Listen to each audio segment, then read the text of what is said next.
इस बीच दिल्ली के तिलक नगर इलाके में उस वक्त कोहराम मच गया जब एक कार शोरूम पर कुछ बदमाशों ने अंधाधुंध फायरिंग कर दी। ताबड़तोड़ गोलियां चलने से पूरा इलाका थरक गया।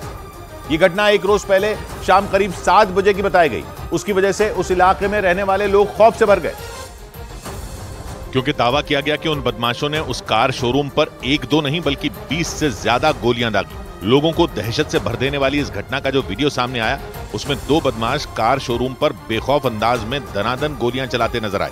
देखकर ऐसा लगा जैसे वहां किसी फिल्म की शूटिंग चल रही हो। शाम का वक्त होने की वजह से शोरूम के बाहर कुछ लोग दिखाई दिए। सड़क से गाड़ियां गुजरती दिखी और शोरूम के बाहर एक गार्ड भी बैठा दिखाई दिया।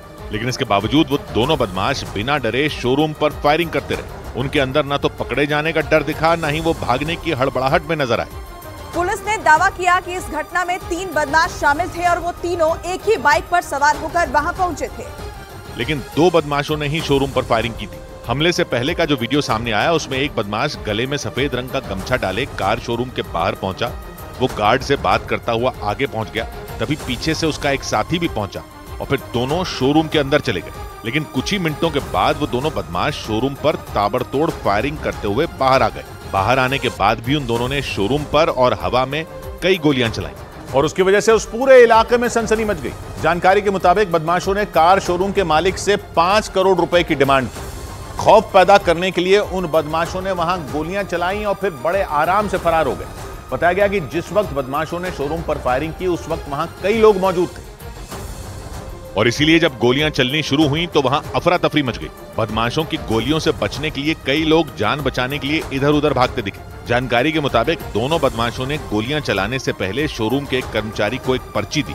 उस पर्ची पर नवीन बाली गिरोह, भाऊ गिरोह और नीरज फरीदपुर नाम के गैंगस्टर का नाम लिखा दिखाई दिया। हालांकि उसमें पैसों का कोई जिक्र नहीं था, लेकिन दावा किया गया उन बदमाशों ने कार शोरूम के मालिक से 5 करोड़ रुपए की डिमांड की। पुलिस ने दावा किया कि इस घटना में 3 बदमाश शामिल थे और वो तीनों एक ही बाइक पर सवार होकर वहां पहुंचे थे। पैसों की डिमांड करने के बाद उन बदमाशों ने दहशत पैदा करने के लिए वहां गोलियां चलानी शुरू कर दी। जानकारी के मुताबिक बदमाशों की एक गोली विकास त्यागी नाम के बीजेपी नेता के चेहरे पर लगी, जो अपने बेटे के जन्मदिन पर वहां कार खरीदने गए थे। बाद में उन्हें इलाज के लिए अस्पताल ले जाया गया। इस घटना के बाद दिल्ली पुलिस के कई बड़े अधिकारी वहां पहुंच गए।